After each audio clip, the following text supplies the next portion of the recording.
Este programa, Historias de Gente Común, porque todos tenemos una historia, cuenta con el apoyo de las siguientes empresas rosarinas: Sport 78, Rosarino por Deporte, desde 1972 en la ciudad, la Casa de Deportes de la región Rosario.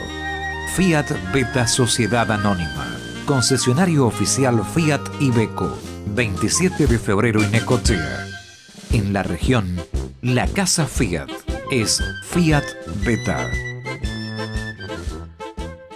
Entérate de todas las obras que está haciendo el gobierno provincial. En www.santafe.gov.ar/obras podés ver las obras proyectadas, licitadas, en construcción y terminadas, con fotos actualizadas, ubicación y presupuestos asignados, incluyendo hospitales, centros de salud, escuelas, viviendas, centros cívicos, rutas y accesos, obras en aeropuertos, cultura y espacios públicos, agua, energía, servicios cloacales y protección contra inundaciones.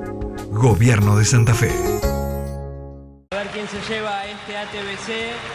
En este caso, el ganador en la categoría número 5 es Historias de Gente Común. Fuerte el aplauso a los compañeros de Rosario, Santa Fe. Historias de Gente Común, con una excelente conducción y esmerada realización televisiva, el programa bucea en la vida de personas y personajes, retratándolos y poniéndolos frente a la pantalla a consideración de los ciudadanos de Rosario. Es ágil, descontracturado y los entrevistados con sus aportes alcanzan momentos brillantes en Historias de Gente Común, que son los ganadores de la categoría 5 en interés general, y así se acercan impecable al escenario, impecable, ¿Qué luquete? de negro y rojo. Ahí está.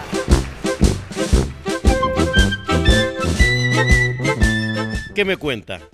Ese premio que usted está viendo, este premio que usted está viendo, Historias de Gente Común, porque todos tenemos una historia, que sale por Somos Rosario. El premio está indicando algo sencillo, menudo, pero muy importante. El mejor programa de información general de todos los cables de la República Argentina y del Paraguay es, en el año 2011, Historias de Gente Común. La Asociación de Televisión por Cable de la República Argentina nos premió como el mejor programa de información general de esto, de los cables de la República Argentina. Ejem, ejem, ejem. Un beso en la frente, seguimos, chau. Hola, ¿cómo le va? ¿Qué dice este programa? Se llama Historias de Gente Común, porque todos tenemos una historia. Tengo que hablar poco en este programa porque el entrevistado habló, y bien, muchísimo. Le dicen ingeniero, en realidad es profesor, en realidad es doctor en bioquímica. El profesor Truco, el hombre que en Argentina puso en funcionamiento siembra directa, y con la siembra directa en el campo cambió totalmente no solo la tierra, sino también la ganancia que esa tierra da. Vamos a escuchar a el profe Truco. Arrancamos ahora, señor director, ya. Bueno, ¿cómo es su nombre completo? Víctor Hugo Truco. Víctor Hugo. Esa es decisión de los padres con aquel. Sí. ¿Y no eran intelectuales mis padres, pero les gustaba el nombre, algunos por eso me lo pusieron. ¿Y dónde nació? Nací en Las Petacas. Las Petacas. Sí. ¿Y eso dónde es? Las Petacas está de San Jorge, allá 30 kilómetros. Tenía ferrocarril, incluso porque ahí había una estancia de los Jewel, Plaza Jewel. Los ingleses no tenían, fueron los primeros en llegar, hicieron una colonia importante. Digamos. Mi abuelo instaló ahí lo que llaman antes ramos generales. El almacén de ramos generales. Vendía de los fósforos hasta el apero. Ponían una cosechadora en la cuenta corriente. Bueno, pero se podía. No en la cuenta, en la libreta. En la libreta. Una cosechadora. La pagaba el año siguiente. ¿Y el truco es con una C o dos C? 12. 12. ¿De qué lado de Italia? Porque ¿de qué otro lado? El del Piamonte, o sea, por el lado de Truco de Piamonte. ¿Y por el lado de su mamá? Por el lado de mi mamá son, creo que más bien marquellanos.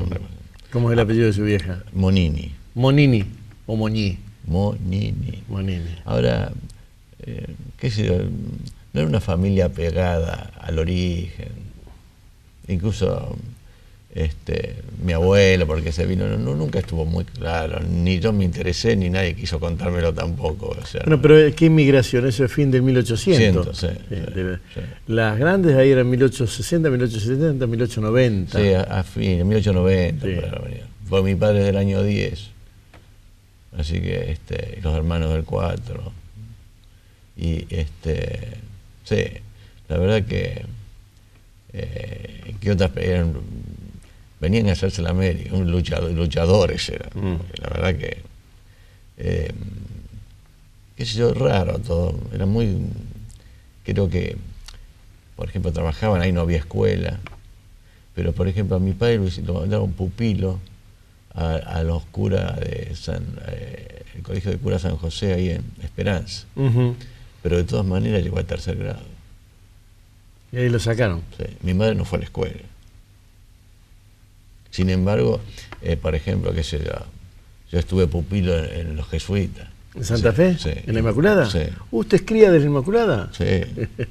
Son rigurosos para la vida. Admirador de los jesuitas. Son rigurosos Sí. para la vida, ¿no? Sí. Qué sé yo, no sé, una mezcla, ¿no? Nunca me pasé, no soy un analista de las cosas, sino siempre me preocupa más el futuro que mira para atrás. Bueno, pero esos viejos, la mamá sin ninguna instrucción formal, para decirlo sí, como aprendía del cuaderno de las hermanas, pero no iba a la escuela, ni fue a un grado, nunca. Sin embargo, tenían un concepto que lo mejor que podían hacer es que uno estudiara. Contrariamente a los chicos que tienen oportunidad, qué sé yo, si va a la escuela va, si aprende, aprende. Yo creo que esas son las cosas importantes, porque son de última, te dan formación, después te generan oportunidades, también te dan valores, y después, qué sé yo, uno está a la deriva, puede tener más o menos suerte, o qué sé yo. Pero yo soy, por supuesto, muy agradecido a mis padres, a la cultura, a la formación, ese apoyo incondicional que tenía con uno, y uno a su vez te rompía el alma para cumplir. ¿Y cómo era la relación ciudad-campo? Porque estando pupilo tampoco era mucha ciudad, ¿no? Si salíamos los domingos a la mañana de 8 a 12. Cuando iban las chicas a misa de 11, sí. Nosotros nos metían adentro de los curas. ¿Y de ahí a San Jorge o a las Petacas? No, yo ya cuando tenía 5 años mi padre se trasladó a las Petacas, a San Jorge, porque era una familia, 9 hermanos eran. Mi papá. O sea, usted tiene 8 tíos, por parte de su viejo. De parte, y 5 o 6 de parte de mi madre. Pero estaba ligado a los hermanos. Cuando yo era chico, eran sucesores de José Trunco, que era mi abuelo. Se dividieron cada uno con su campo distinto, pero siempre ligado, digamos, a la explotación agropecuaria, ¿no? Y bueno, yo después, cuando terminé el secundario, me vine a estudiar acá a Rosario. Yo tengo un hermano mayor, 7 años mayor que yo. Él es bioquímico, yo también estudié bioquímica. ¿Y terminó? Sí, yo soy bioquímico. Y bueno, incluso... Yo le decía más para la cosa agrícola directamente. No, yo soy bioquímico. Y después, incluso me quedé, me doctoré en bioquímica, trabajé en la facultad, hicimos algunas travesuras en el año 76. 76. Y nos corrieron. Así que algunos amigos míos se fueron afuera y yo me fui al campo con mi hermano. Ahí hice el aguante y me empecé a interesar. Trabajé con él un poco de bioquímico, pero me gustaba el campo. Y en ese momento de esa historia por la universidad me hice éramos muy amigos con un ingeniero Fogante que era decano de agronomía. ¿Cómo se llamaba? Rogelio Fogante se llama. Realmente un tipo, creo que para mí en la agricultura, digamos, argentina, el number 1. Rogelio, después. Fogante. Fogante. Sí. Él es un tipo, tiene toda una historia, bueno, sería largo, pero brillante tipo de ideas. Y a él también lo echaron. Entonces, después de un tiempo, entonces yo me quise dedicar al campo, él me asesoraba. Y fue el que primero se dio cuenta de la siembra directa. Todo el mundo le imputa la siembra directa a usted. Bueno, yo fui un líder, digamos, organizacional, digamos. O sea, creo que siempre tuve esa afinidad de... Yo a veces le digo que yo siempre fui presidente. Digo, yo soy una comisión, bueno, vos te haces del grupo. Y cuando empezamos con el tema de la siembra directa, que al principio era un poco, digamos, porque estábamos, bueno, primero la soja. O sea, yo me acuerdo, en San Jorge no se sembraba soja. No, era un yuyo, de verdad era un yuyo. No venía, se decía. No venía. No, dice, acá no viene. Discúlpeme, es tan de campo eso de acá no viene, porque es que uno siempre tiene que, la cosecha viene, o sea, la planta crece, viene, ¿no? ¿Viene o no viene? Claro. Pero, por ejemplo, incluso... O si no, no anduvo, es la otra, ¿no? Sí. El otro tema es que, por ejemplo, en Estados Unidos prácticamente empezó como 40 años antes. ¿Y por qué no se impuso acá? Bueno, se sembraba y, por ejemplo, a la chinche no se le daba importancia, entonces pues hacía baneo. Entonces la planta venía y no cosechaba. Dice, no, esto acá no va. Hasta que se le empezó a encontrar la vuelta, que había que controlar la chinche para que poder cosecharla. Y bueno, nosotros, o sea, ya en el año, por ejemplo, la explotación de soja, la producción de soja, la primera que figura en la Argentina, la primera exportación, es en el año 70, 50.000 toneladas. Espere, y en el año 70 usted está llegando a Rosario a estudiar bioquímica. Claro, sí, pero esto se hacía en Arequita, en 2 o 3 lugares. O sea, ya digo, 50.000 toneladas, hoy se exportan 50 millones. Bueno, pero espere, sí. Usted llega a Rosario sobre el 70, sí. Todavía la soja, ¿y qué Rosario encuentra? Porque usted es Piemonte y marquejiano, es San Jorge, es la Inmaculada y llega a Rosario a estudiar. Y es un gringo rubio. ¿Qué es lo que encuentra acá? Y acá Plaza Jugos. ¿Eso es lo que encontró? Porque yo jugaba, en los últimos años del colegio se me empezó a jugar al rugby. Empecé a jugar al rugby, ¿no? Y tenía un amigo, acá, amigo mi hermano, que dice, ¿por qué no venís a...? Así que yo, el primer año, fui a la facultad y fui a Plaza. Y ahí me jugaba en la cuarta de Plaza. O sea que usted es completo, es de los jesuitas y es plazón. O sea, sí. No tiene zafe. Y la verdad que hice muy buenos amigos. E incluso más, yo tengo un hecho que, aparte como después nunca me dediqué a jugar al rugby. O sea, cuando terminé, incluso en los últimos años cuando me quedé acá en Rosario. ¿Eso era bioquímica y farmacia en esa época? No, ya era bioquímica. Ya era bioquímica. Ya era bioquímica. Yo terminé bioquímica en el año 69. Y en el año 65, que la única vez que Rosario fue campeón argentino de rugby, yo estaba en el plantel. Fue el de la gira a España. No era un gran jugador de rugby, no es que me lo crean, pero en esas casualidades estaba en el plantel de Cocobensi, de España, de Seaton, de esa época. Así que, digamos, eso complementó. ¿Y que vivía en una casa acá, en una pensión? Mi hermano, con unos amigos había alquilado una casa. ¿Por ahí, por el barrio de la facultad? Sí, en el barrio, ahí en Echesorto, el hogar San Miguel, me acuerdo, estaba medio dedicado a la parroquia. Yo estuve unos años, después, como mi hermano es bastante mayor, él se casó, entonces mi viejo nos alquiló un departamento y viví con él, y después yo también me casé, ya terminando la carrera. Y ¿Se casó siendo estudiante? Sí, pero me faltaba poco. Bueno, pero sí. para los registros se casó siendo estudiante. Sí, a los 22 años. ¿A los 22 años se casó? Sí. ¿Cómo era Echesorto? Ese Echesorto que usted veía ahí.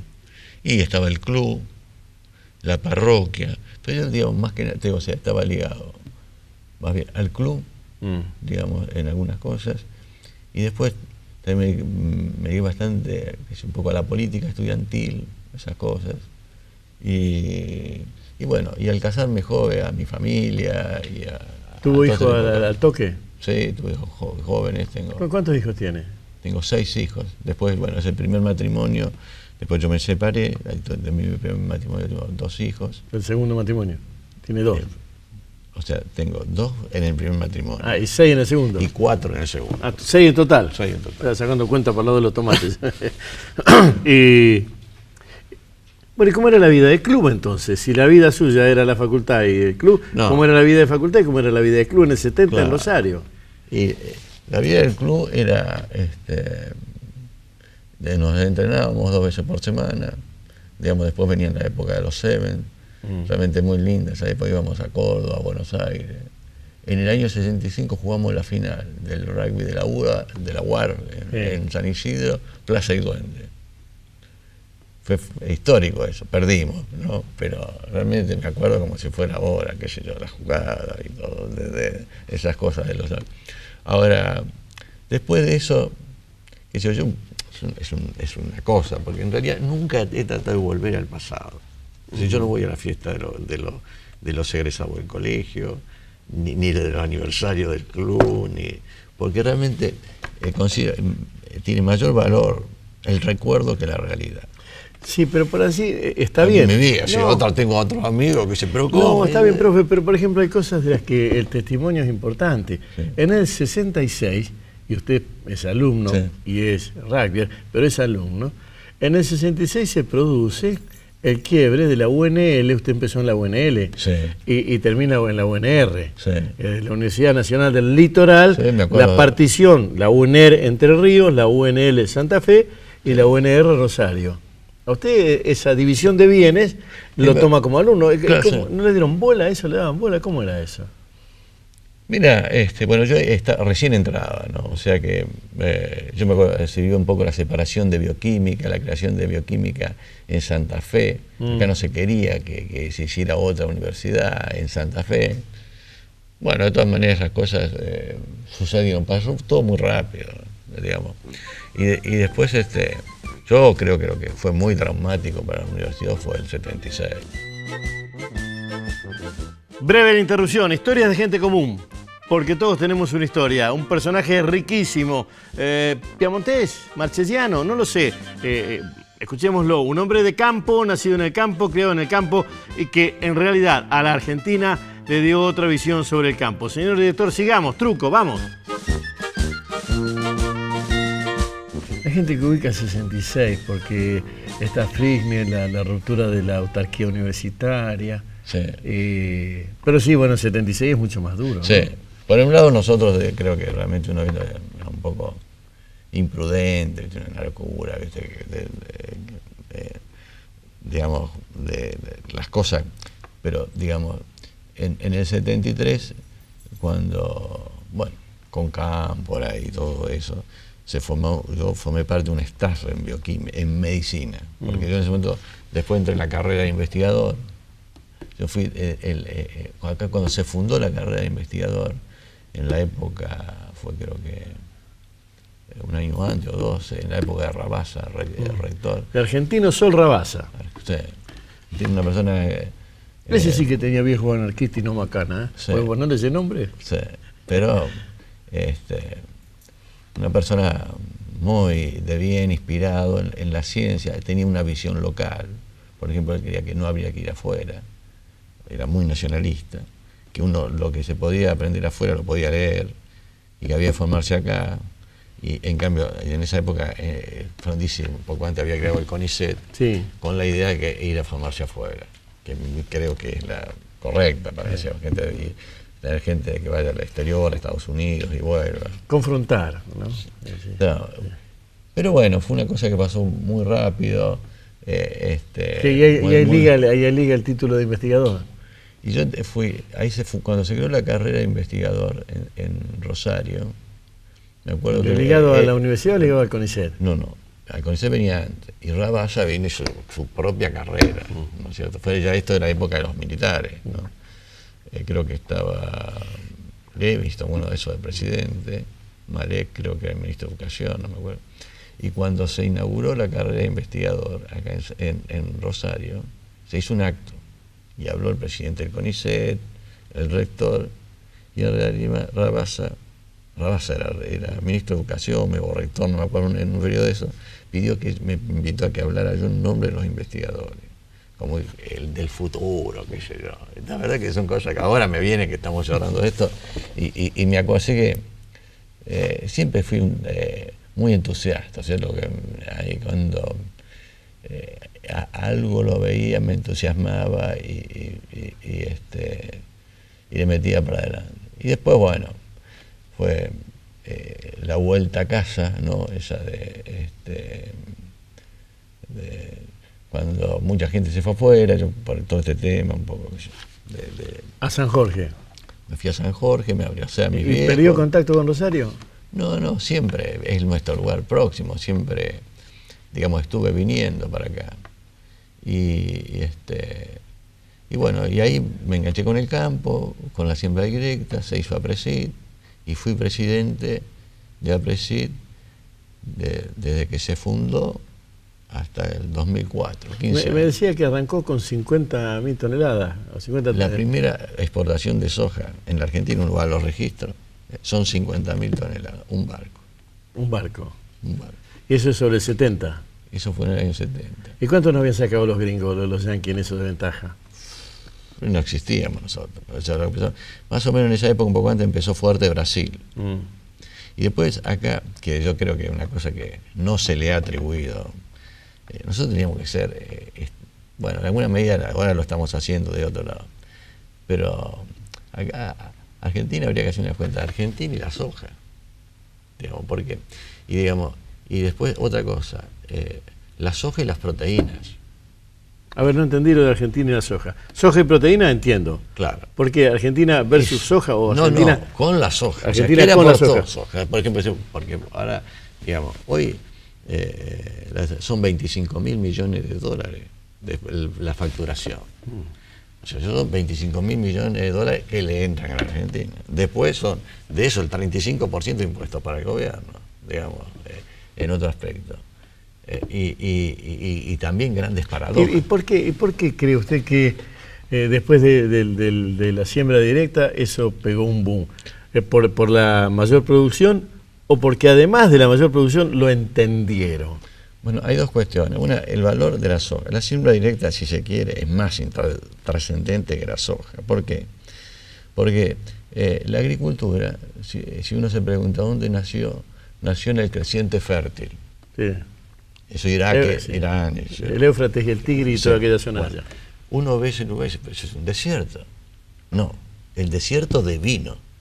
Era un lugar... Bueno, ¿usted está diciendo que la soja nos va a desertificar? No. Sí, lo está diciendo. No, les voy a explicar por qué.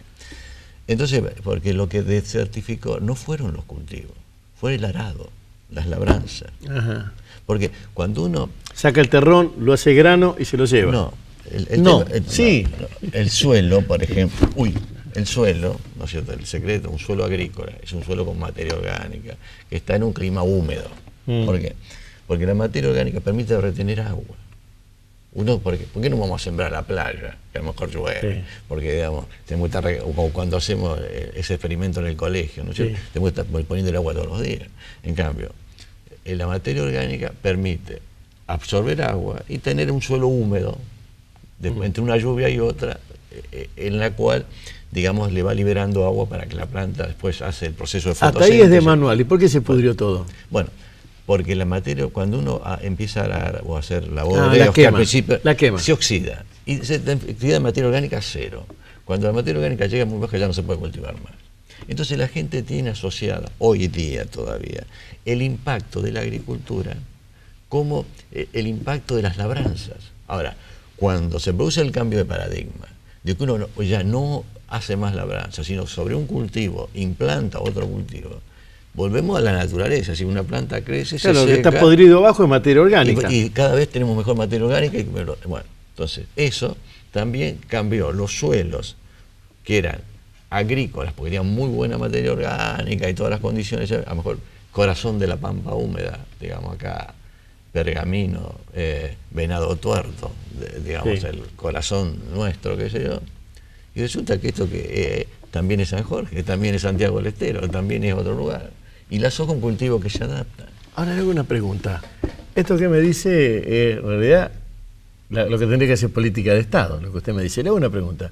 Si esto es posible, esto que usted me dice, y por lo tanto, se puede sembrar en Santiago del Estero, se puede sembrar en Chaco y Formosa, ¿por qué no dejar esto que era más rico para otra cosa más débil, o más bonita, o más frágil? Como puede ser el trigo. No, pero es que se puede hacer trigo, generalmente el trigo es de invierno y de soja, se puede hacer rotación, digamos, y lo ideal para mejorar la productividad, la soja sí, por ejemplo, es una planta que no deja mucho residuo, como una planta de maíz. La planta de maíz, por ejemplo, es una... es todo basura orgánica. Una cantidad de materia seca enorme, entonces aumenta muchísimo la materia orgánica. Ahora, esa materia orgánica incluso hay que dejar el rastrojo de maíz que se descomponga y se vaya transformando. ¿Y su abuelo y su viejo hubiesen creído en la soja?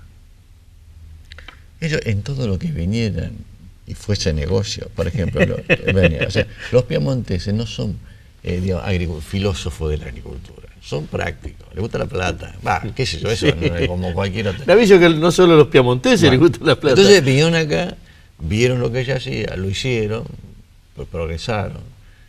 Por ejemplo, mi padre lo que le apasionaba era la maquinaria agrícola. Trataba de tener siempre el último tractor, la cosechadora, incluso ya era grande él.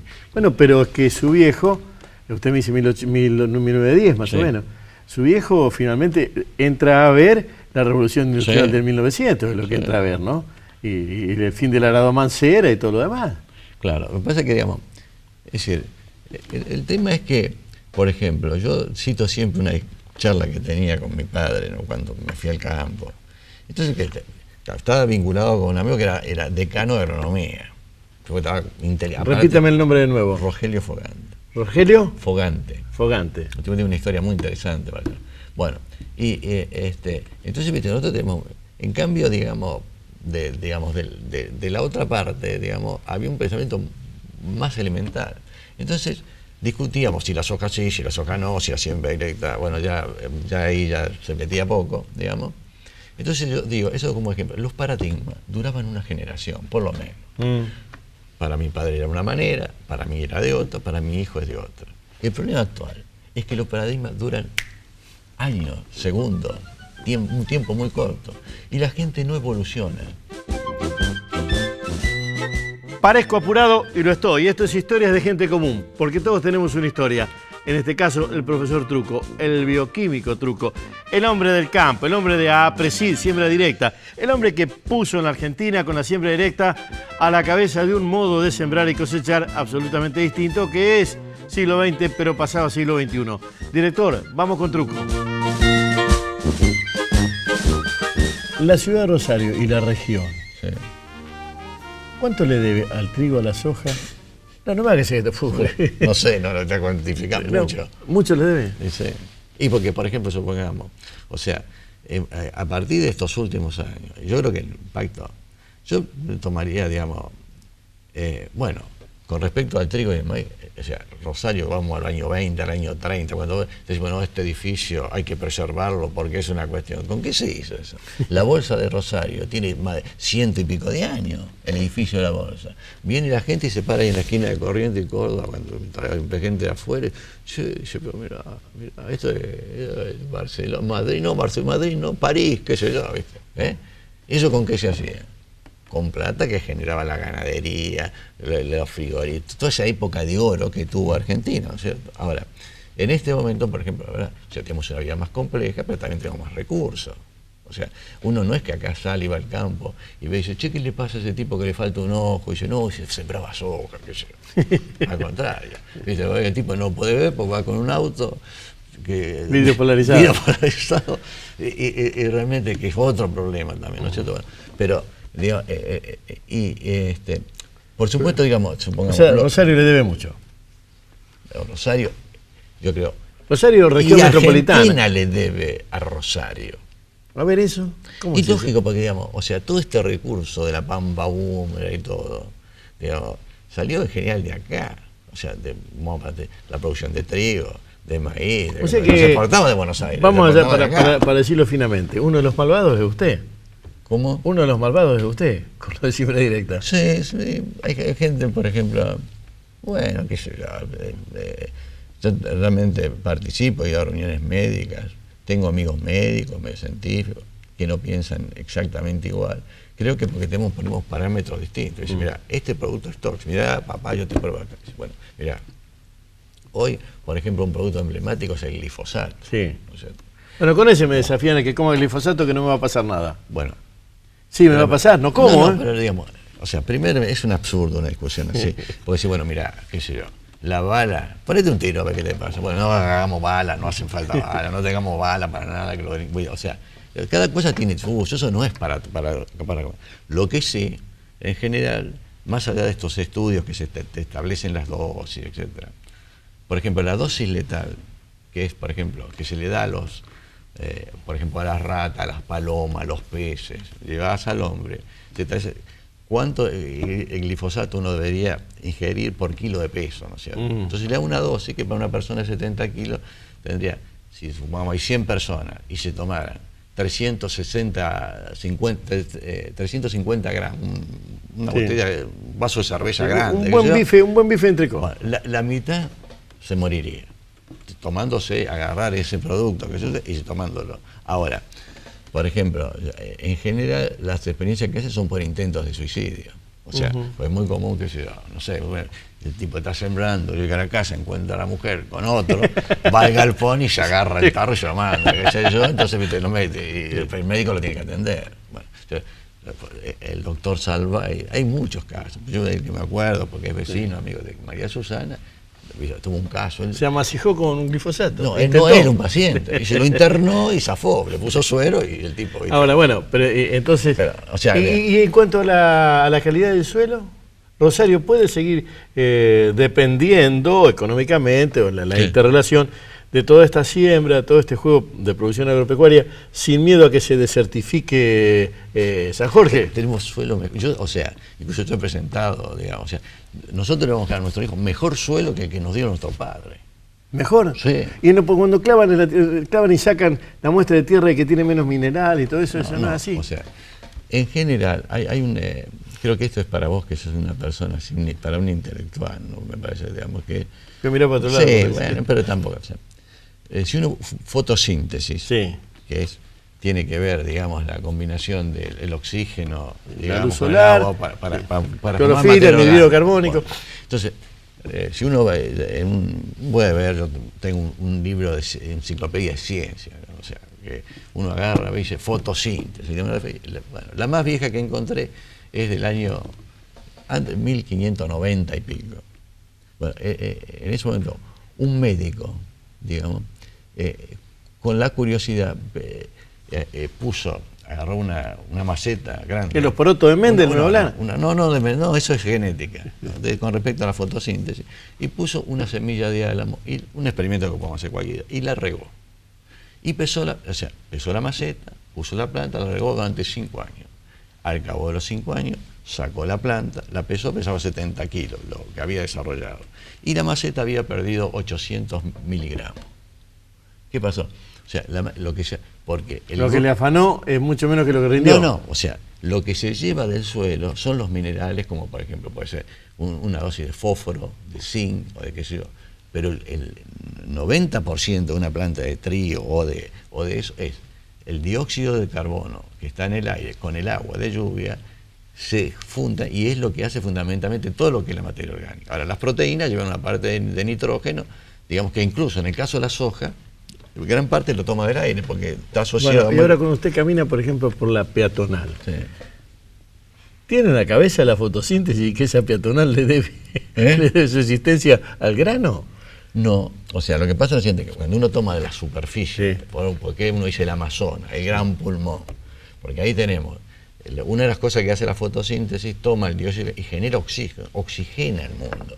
Pero lo mismo hace la soja, lo mismo hace el maíz, lo mismo hace el trigo. O sea, son generadores de oxígeno, capturan el dióxido de carbono y lo transforman en distintos elementos de la planta. Vamos con la misma pregunta de hoy, pero al revés. Rosario y la región Rosario, ¿está agradecida o no le da bola o es egoísta o desprecia esto? Yo creo que, o sea, la gente va cambiando y tiene las cosas que le consta. Hay gente que vive en Rosario y en realidad de planta nada. E incluso la mayoría de la gente cree que es decir, hay una cosa que es el bosque y un cultivo, este vil cultivo como la soja, aunque en realidad la función de la soja, igual que la de un bosque, es oxigenar el mundo, secuestrar carbono, etcétera. Y digamos, y aparte de otra cuestión, nosotros tenemos que tener el ambiente respirable, vivible, etcétera, y darle de comer a la gente. Porque no sé si la gente se enteró que somos 7.000 millones. Hoy es uno de 7.000 millones. Entonces, o sea que cuando insulto tengo que decir vos y los 7.000 millones. Es largo el insulto. Porque ya estamos... ¿Y qué le damos de comer? O sea, entonces, en este momento ahí, uno de los elementos más críticos que hay son las proteínas. Sí, bueno. Y las proteínas hay que verlas desde dos puntos de vista. Por un lado, la proteína como alimento, ¿no es cierto? Digamos, y después las proteínas en el organismo, porque nosotros tenemos que vemos los glóbulos rojos, la hemoglobina es una proteína, digamos, analizamos las amilasas y qué sé yo, cómo anda el hígado, son proteínas. O sea, una cosa es una proteína funcionando. Ahora, cuando uno se come una proteína, podría ser, qué sé yo, del esperma o de qué sé yo, pero no es que, o puede ser de gallina o puede ser de tal otra cosa. Siempre proteína. Nos salimos cacareando de acuerdo a la proteína. La usamos como elemento porque eso se descompone en 20 aminoácidos que hacen la cadena de las proteínas, de los cuales hay 7 que el organismo no lo puede sintetizar, lo tenés que comer. De las fuentes de proteína que hay que te aportan esos que vos no podés hacer, la soja es la principal. ¿Más que la vaca? O sea, bueno, lo que pasa es que, digamos, la vaca, digamos, en realidad tiene la capacidad, el rumiante, de usar otras fuentes para hacer proteínas, ¿no es cierto? Pero, digamos, toda la carne de cerdo, de pollo, etcétera, que nosotros, que son como nosotros, no pueden fabricar los aminoácidos. Se lo toman de la soja. Porque la soja. O sea que cuando comemos una vaca hacemos una intermediación. Estamos comiendo un intermediario. Es un caso particular la vaca, porque si esa vaca se alimenta solo de pasto, porque en realidad el pasto es una secesión de cultivo. O sea, tiene 4 estómagos la vaca. Y en un lado donde digamos, digiere el pasto y todo ese tipo de cosas, es como un cultivo donde los microorganismos que viven ahí pueden generar una usina, digamos.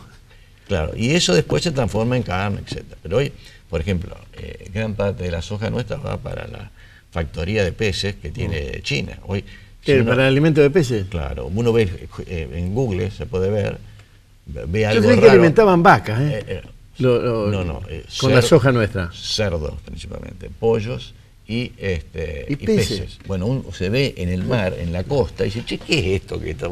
Son todas megas factorías, o sea, para crianza de peces. ¿Y por qué no comemos peces nosotros en vez de vacas? Si finalmente es más negocio. Pero acá nosotros el pez, en general, el pez de cautiverio uno le tiene que dar una fuente de proteína. Y la principal fuente de proteína que hay en el mundo es soja. Si nosotros queremos criar, digamos, supuestamente en río, en un lugar donde tenemos agua, o en cualquier parte, aparte del agua y de lo que es, a los peces les tenemos que dar las proteínas. Por eso que digo, o sea, la importancia de la soja, digamos, es que es la principal fuente de proteína, de esos aminoácidos esenciales que necesita el ser humano. Ahora, e incluso más, podríamos ser vegetarianos y consumir directamente soja.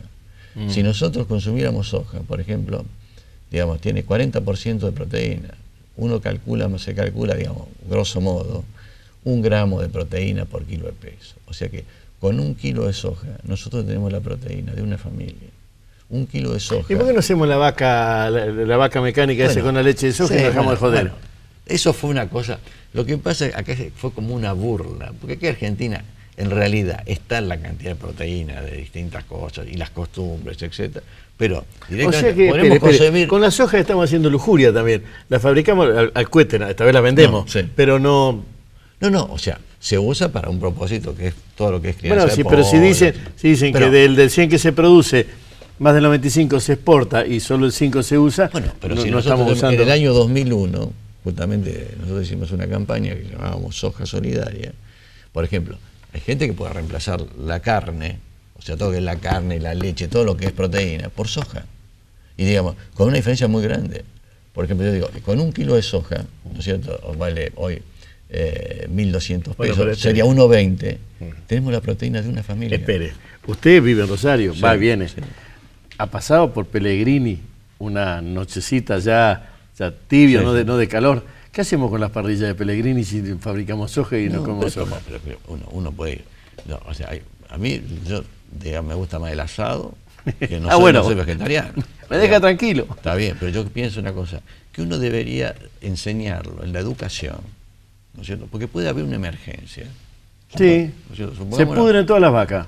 Sí, no, por distintas, bueno, digamos, no Cataclismo. hace falta eso. Cataclismo. Hay una crisis, digamos, se ponen de paro los moyanos. Sí. No llega no hay nafta, no puede salir, no funciona las heladeras, te quedas sin electricidad. Incluso vos la soja tiene una otra particularidad, que uno pone en un frasco soja, la tiene 1 año.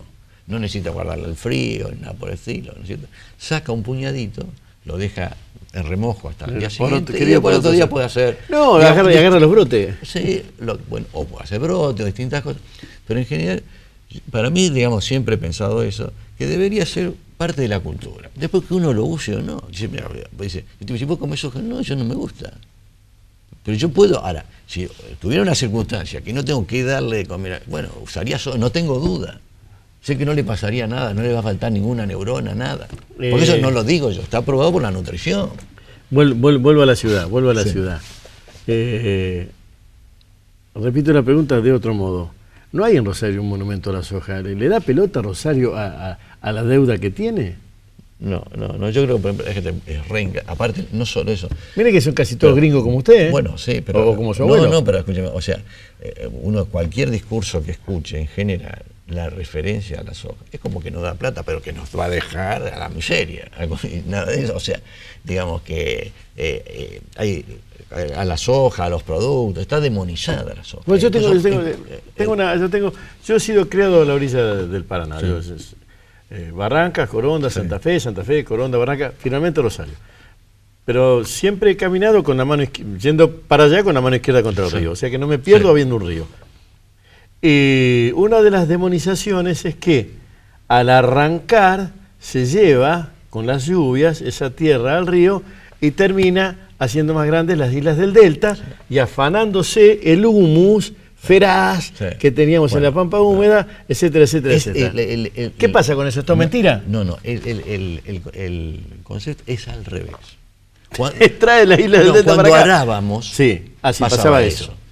Con la soja, y sobre todo con la siembra directa, al dejar, no hay más, se termina la erosión. O sea, el agua tendría que escurrir clara, no llevar suelo.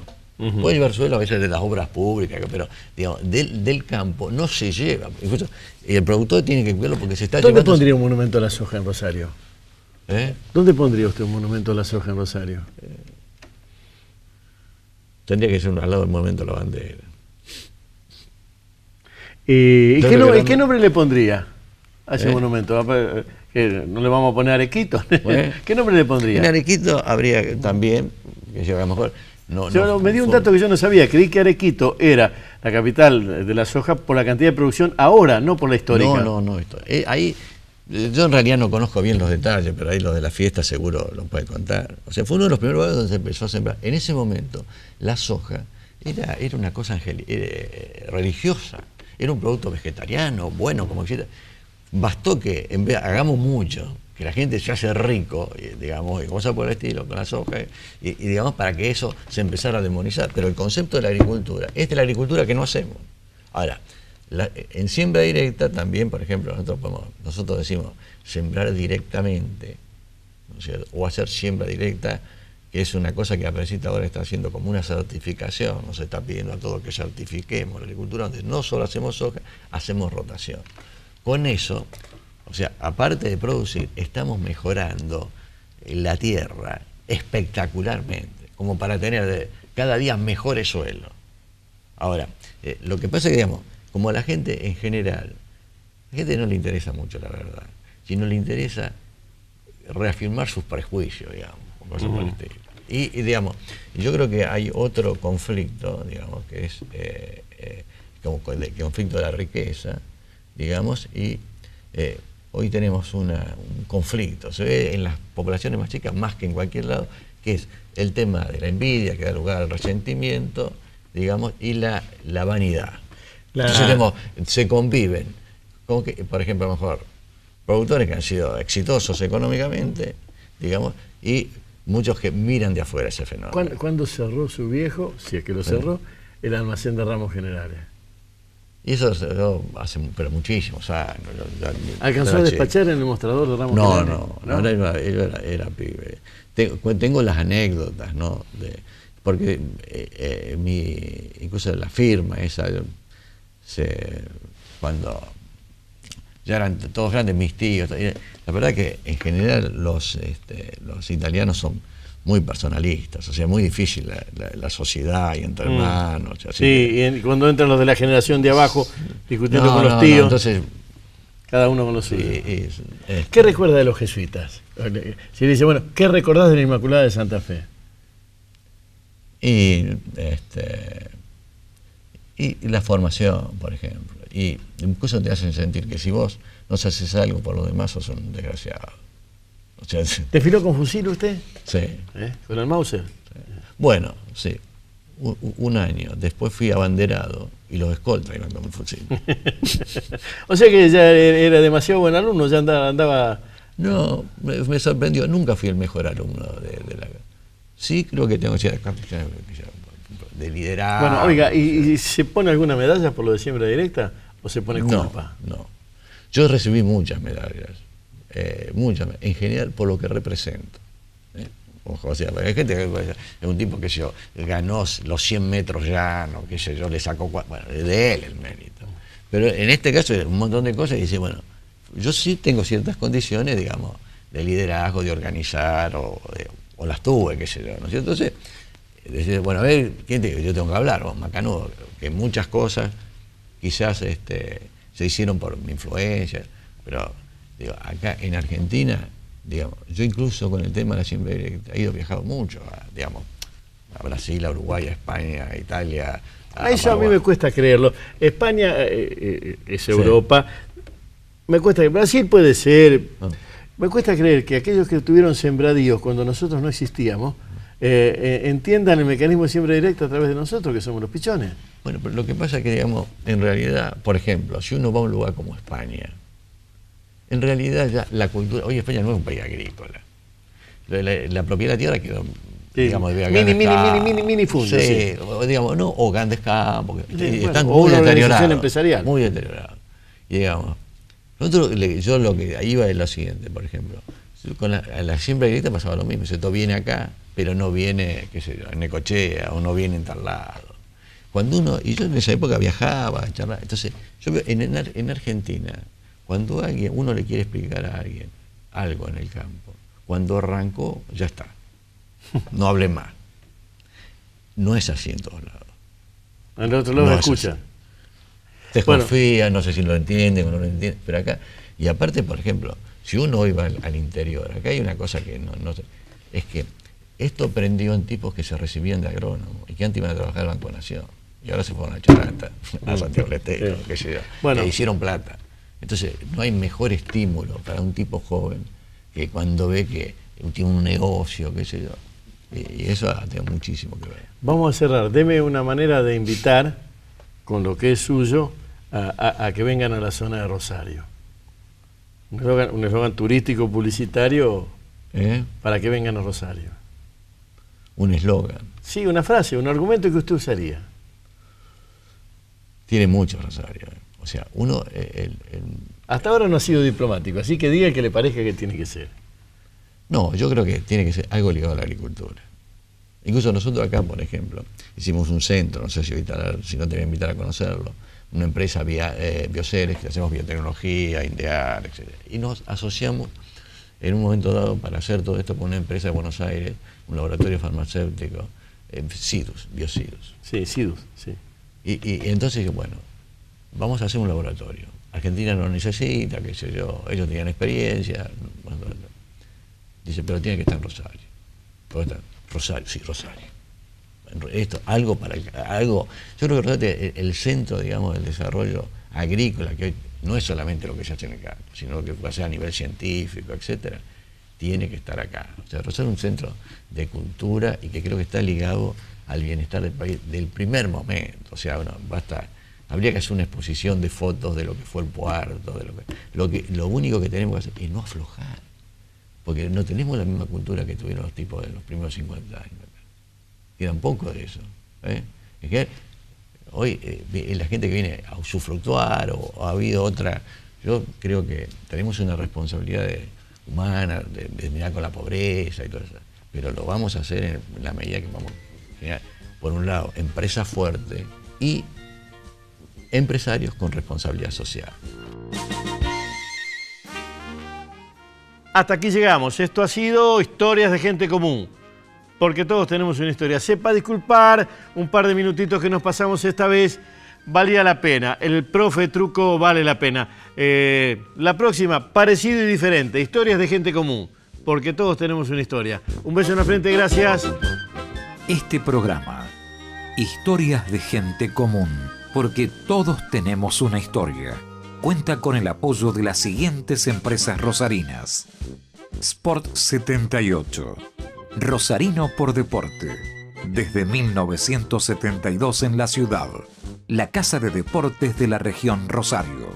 Fiat Beta Sociedad Anónima, concesionario oficial Fiat Iveco, 27 de febrero y Necochea.